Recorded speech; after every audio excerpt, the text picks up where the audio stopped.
Welcome back. In this section of the course, we will talk about the role of DNS in the LTE EPC. DNS is the domain name system, and we will see how DNS plays an important role in the EPC operation. DNS is used in the LTE EPC for a variety of reasons. They are as follows. The most important of them is the S gateway and P gateway selection. So the serving gateway selection and the P gateway selection, which is the packet gateway. As you can imagine, in a given telco operator, you can have multiple instances of the serving gateway running, and you can have multiple P gateways running. Um, in order for the MME to select which S gateway and which P gateway to pick, it relies on the DNS functionality.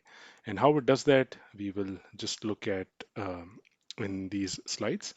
The third function that the DNS is used for is also for MME selection. Uh, and the reason it is used is, so say you have a network that has multiple MMEs, and a subscriber attaches to a new MME with a GUTI.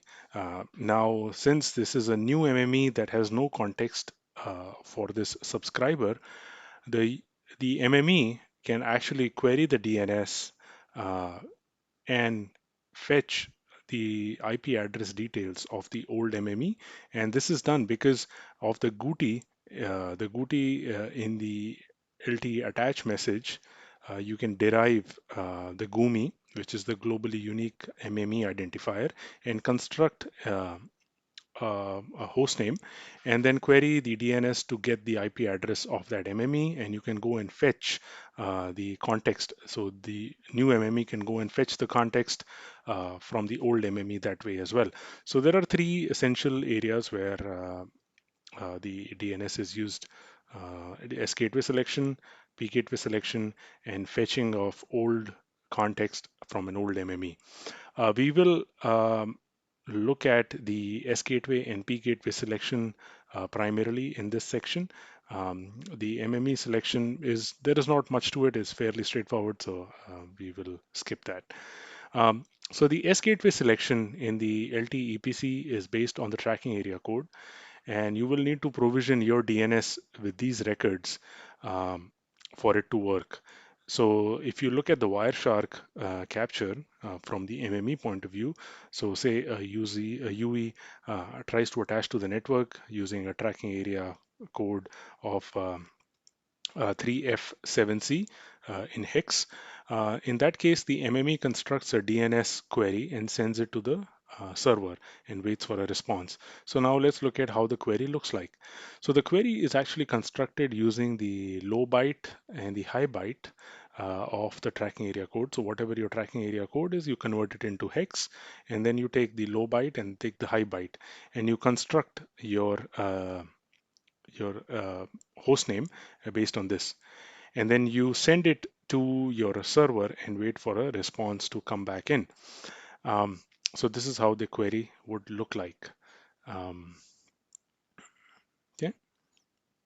Uh, the 3F7C is in hex, where the decimal translation would be anything, but in this case it happens to be 16252. Now the P gateway selection is based on the APN. So APN FQDN, which is needed for the DNS query, is constructed by taking your APN network identifier and your APN operator identifier and combining these two to come up with the APN FQDN. So let's look at the S gateway responses that the DNS would send us back. So when you look at the response DNS response in Wireshark, the packet would kind of appear like this, where you would see the original query that was sent, which is right here. And then these are the answers. There were two answers in this case, and these answers are what the DNS server responded with. So if you look at the first answer, it gives you this maps with the original query, but then you would see new details around service. And we will all talk about in just a second what this means. And then you also see the two fields. These are the two fields that you need to be really careful about. You need to be careful about the service, and you need to look at the replacement. So in each of these two answers, we see we have the service and we have the replacement. So the service, let's talk about what the service means. When you look at the service, you would notice there is X3GPP S gateway, XS5 GTP, and XS11. So what this means is that the host, which is represented by this FQDN in a sense, is able to offer services of the serving gateway, S5 interface using GTP, and also the S11 interface, which are the typical interfaces for a serving gateway. Now, if you look at the second answer, which also lists these same services, this may be a different serving gateway. So once the MME queries the DNS, it will send it a bunch of serving gateway records depending on what is being provisioned. And then the MME follows some logic, which we will talk about, on how to select from those records or answers one serving gateway that makes the most sense. So this is the first step. So MME sends a DNS query based on tracking area code. It gets these responses. Now within each response, you have a replacement FQDN. Now the MME needs to query for every replacement. You need to find a record, right? So that's what happens. We take the replacement, in this example, this one. We send this query back to the DNS server, and we wait for an answer. And once the answer comes in, this is what the answer looks like. It will return the answer where this is the same uh, that was sent in the query. And then we now finally have an IP address. So if you guys are familiar with the DNS, the domain name system, the main function of domain name system is that you are able to send a query with a host name, and you are able to retrieve a record or an IP address. Because at the end of the day, when your packets go out on the wire, they have to have a destination IP address in their frame. So in order to get that IP address, you rely on DNS. So 3GPP took this DNS functionality and kind of modified it a little bit to introduce some new records, but the overall logic remains the same. So you would need to provision your DNS server with all the tracking area codes that you have in your network, and you need to provision them with the correct host names. Now, you may be wondering, what is top off and how is that important? We will look into that in just a few minutes. But for now, just keep in mind every S gateway needs to be provisioned in your DNS with a host name, and the tracking area codes need to be populated as well. Now, the P gateway selection, like I said before, is based on the APN, FQDN. And the APN, FQDN, for as an example, would look something like internet, as an example, internet test.apn.epc mnc, blah, blah, blah, mcc, .3gpp network.org. So if you look at this, this consists of two parts. There is a network identifier part, which is the internet test string here right before APN. And then there is an operator identifier, which is the string that is that follows after the network identifier. So what happens is once the MME knows what the APN FQDN is, it will query the DNS server, which is what is shown here, this query. Say in this example, the APN network identifier is next gen phone. It will construct the query and then send it to the DNS and wait for the answer. In this case, when the DNS responded back, it gave us one answer, and in that answer, the services that were listed were X3GPP P gateway, XS5 GTP, and XGN. These are all the interfaces that this node supports. And these are all what we want really. We want the P gateway functionality, we want the S5, and then GN is there. We won't use it, but it's there. And then we get a replacement record here. Now this replacement record will again be queried and we will finally get an IP address that will be used for all the comms. So hopefully you get a high level understanding of how DNS works in the EPC for S gateway selection and P gateway selection. In the next section, we will talk about the significance of top off and how that plays its role in the selection. So the host names, like we saw, the replacement, they typically have this form. Top on, they will either be top on or top off, followed by a single label interface name, followed by the canonical node name, where the first label is top on or top off to indicate whether or not co-located and topologically close node selection shall be preferred. So just to give you some background, so serving gateway and packet gateway, they can either be in the same platform. So think of it like a server rack. They can either be in the same server rack or they can be, which is what is called as co-located. Um, co-located here. And if they are in different server racks, they may be classified as not co-located, or if they are in different parts of the network, they qualify as being not co-located. Um, so if by definition, 3GPP always prefers co-located serving gateway and packet gateway. That's a blanket statement. That's always the first preference.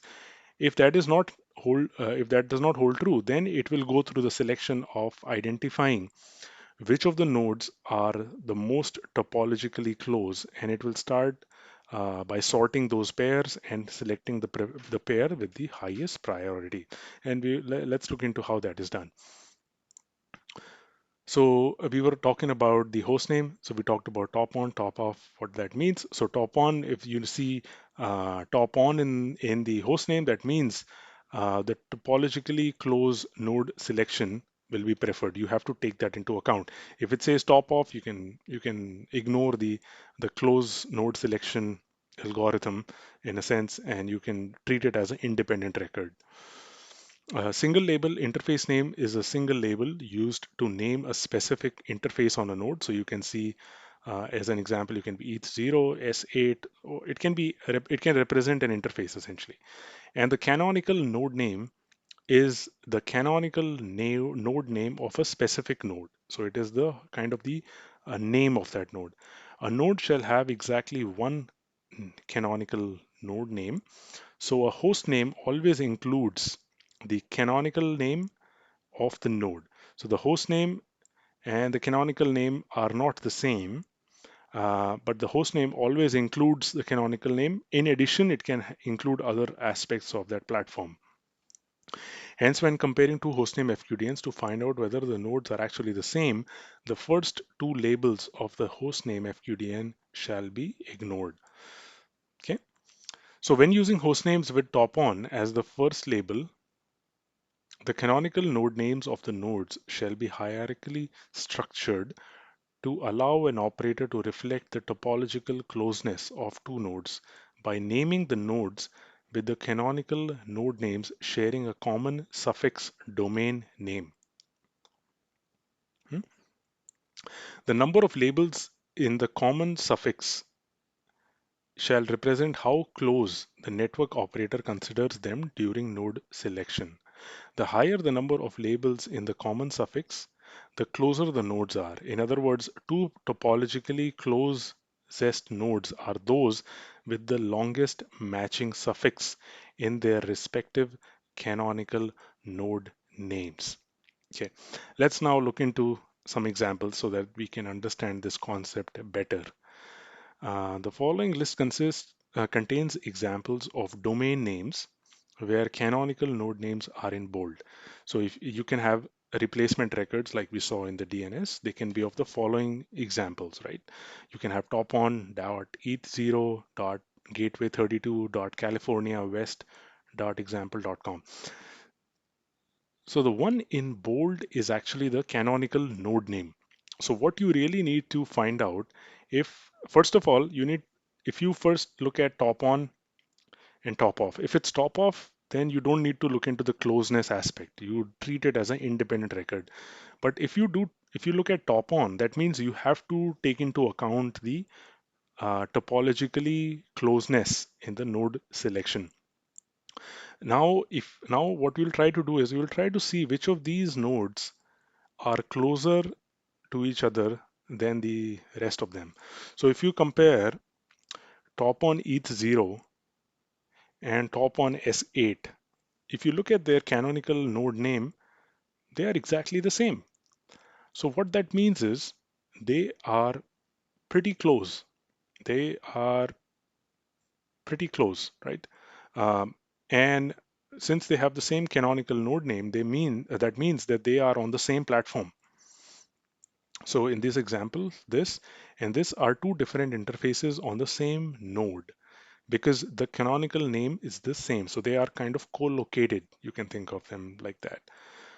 Now, when you look at S Gateway 3, Oregon West example.com, now if you compare this with any of the others here, you can see that it is not closer to any of them because the canonical node name has really no match to any of these. If you let's take another example. So let's take this example here. Cluster 1, so top on board 3 P gateway 1, cluster 1.net 27, right? And then let's take an example of this. Now, if you look at the canonical name, cluster 1.net 27 and this, they are exactly the same, right? So that means these guys are also co-located. Now, if you compare P gateway 1 cluster 2.net 27 example.net, so if you look at this and you look at this, this record, there is some similarity, but there is some differentiation as well. So you can see that this one has in the canonical node name, it has cluster 1, this guy has cluster 2. But net27 example.net is kind of common in both these records. That means there is some closeness. So the operators, depending on the closeness in the suffix, can kind of adjust how close or apart these nodes are, right?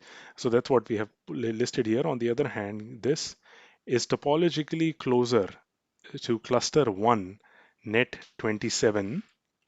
They are both connected to the cluster 1 net 27 subnetwork, right? Because they are part of the same subnetwork. Okay.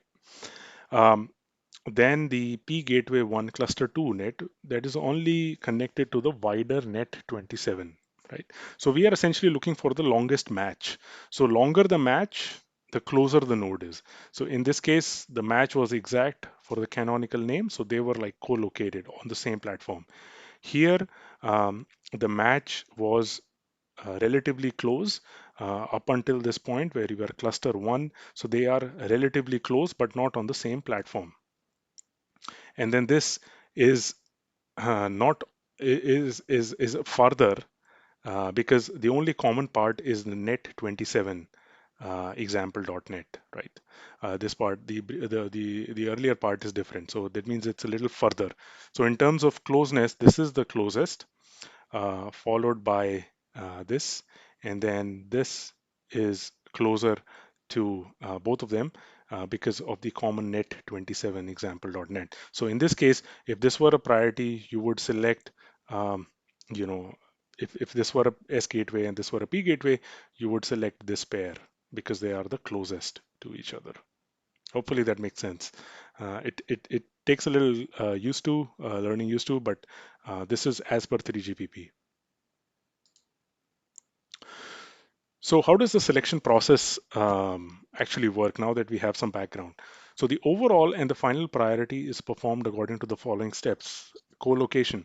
The MME starts by analyzing the gateway names. Gateways with the same canonical node name are collected in the same combined S gateway, P gateway node, such as if you have a node 1 north.op.com in the FQDNs below. So if you had this where top on denotes that you have to honor topological selection, um, and then the canonical name is this guy, right? Oops, sorry. Let's go back. Yeah. So the canonical name is node 01 dot everything here, right? And then this canonical name is same shared by the P gateway here. So this pair of S gateway and P gateway is the closest, and they have the highest priority. Now, during a roaming interface scenario, when the S1, S8 interface is selected, the co-location is not possible, right? Because they are across different P elements. The S gateway will belong to the home, whereas the P gateway will belong to the roaming partner. In that case, you need to have records that are top off. So you would have a top off record for S gateway, and you will have a top off record for a P gateway. And then you would select them based on the order of priority. So topological distance. So first priority is co-location. Second priority is topological distance. The MME continues with determining if the gateway names reflect a topologically node structure. Gateway names, including the label top on, indicate the presence of a topological structure. For example, you have top on this thing, right? And then you have top on P gateway. Now, what this means is there is there is definitely a topologically structure to this because we have some, right?